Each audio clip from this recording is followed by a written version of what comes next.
పరిశుద్ధ నామమునకు మహిమ కలుగునుగాక.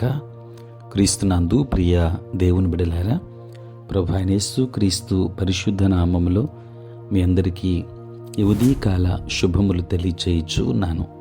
ఈ దినమంతయు మీకు మీ కుటుంబానికి దీవెనకరముగాను ఆశీర్వాదకరముగాను దేవుడు అనుగ్రహించాలని మీ కొరకై ప్రార్థిస్తూ ఉన్నాను.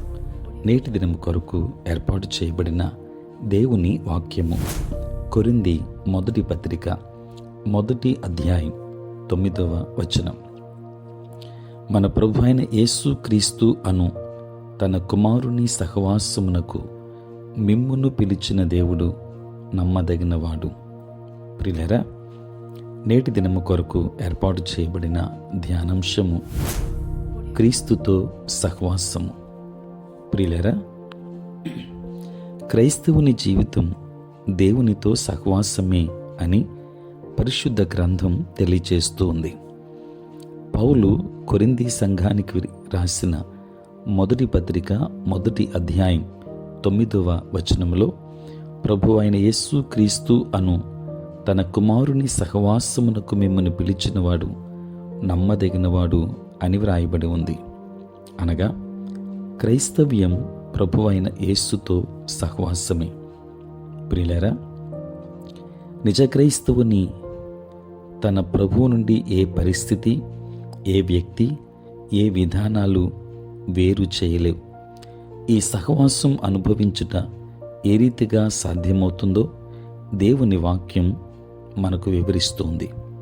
ప్రియులారా, మొదటి మాట ఏ రీతిగా దేవునితో సహవాసం సాధ్యమో 3 ప్రాముఖ్యమైన మాటలు. ఒకటి, పరిశుద్ధ సంఘ సహవాసము ద్వారా.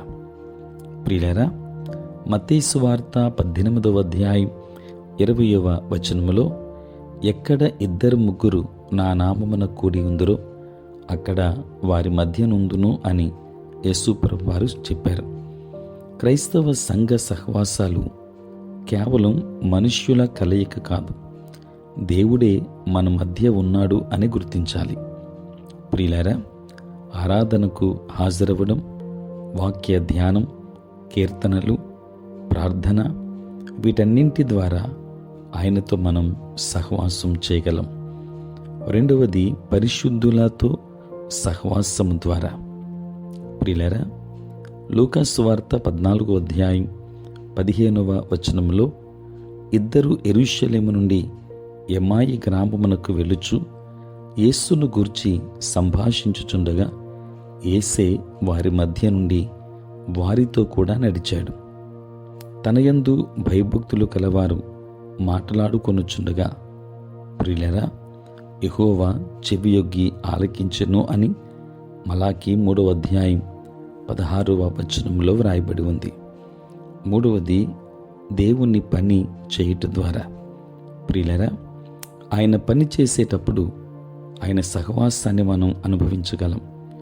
ఆయనను ప్రేమించు వారితో, ఆయన కొరకు శ్రమపడు వారితో ఆయన సహవాసం నిత్యము ఉంటుంది.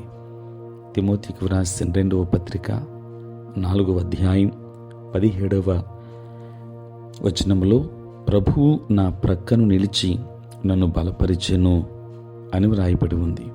కనుక మనం క్రీస్తుతో సహవాసము చేయాలి అనంటే అది పరిశుద్ధ సంఘ సహవాసం ద్వారా, పరిశుద్ధులతో సహవాసం ద్వారా, దేవుని పనిచేయుట ద్వారా కూడా మనము దేవునితో సహవాసాన్ని పెంపొందింపచేసుకోగలం.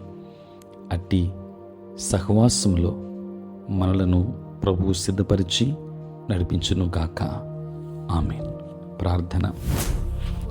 పరిశుద్ధుడైన తండ్రి, ప్రేమ కలిగిన ప్రభువా, మీ పరిశుద్ధ నామమునకై వందనాలు, స్తుతులు, స్తోత్రాలు చెల్లిస్తున్నాము నాయన. రాత్రంతయు కాపాడి సంరక్షించి సుఖనిద్రను మాకు దయచేసి మా జీవితంలో మరి ఒక నూతన దినమును మీరు మాకు అనుగ్రహించినందులకే స్తోత్రాలు. ఈ దినమంతా కూడా మీ సన్నిధి మాతో ఉంచండి. మీ ప్రసన్నత మాకు అనుగ్రహించండి. మా ప్రతి బలహీనత నుండి విడుదలనివ్వండి నాయన. నేటి దినాన మాటల వలన, తలంపుల వలన, క్రియల వలన ఏ విధముగానూ పాపములోనికి జారిపోకుండా నీ పరిశుద్ధాత్మ సహాయము, కాపుదల, సంరక్షణ మాకు అనుగ్రహించండి. ఈ దిన దీవెనలతో మమ్మల్ని నింపండి. ఉద్యోగస్తులు, వ్యాపారస్తులు, కష్టపడి పని చేసుకుంటున్న బిడ్డలందరినీ దీవించండి నాయన. పుట్టినరోజు, పెళ్లి రోజు జరుపుకొనుచున్న బిడ్డలను దీవించండి. నూతన ఆశీర్వాదములతో నింపండి. చదువుకున్న బిడ్డలకు కావలసిన జ్ఞానమునివ్వండి. తండ్రి, నీ సేవ పరిచర్య చేయుచున్న ప్రతి సేవకుని మీరు దీవించి ఆశీర్వదించుమని ప్రార్థిస్తూ ఉన్నాను. ఉద్యోగస్తుల్ని నాయన, వ్యాపారస్తులను దీవించండి నాయన. వ్యవసాయదారులను మీరు ఆశీర్వదించండి.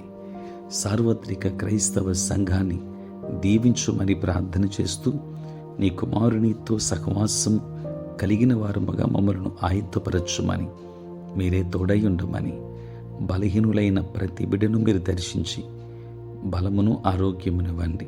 సమస్యలను తొలగించండి, సమాధానమునివ్వండి. నీ ఆత్మతో నింపి బలపరచండి. యేసు నామములో ప్రార్థించి వేడుకొనుచున్నాము తండ్రి, ఆమేన్. తండ్రి, కుమార, పరిశుద్ధాత్మ త్రియేక దేవుని దీవెన సదా మీకును మీ కుటుంబానికి తోడై ఉండును గాక. ఆమేన్.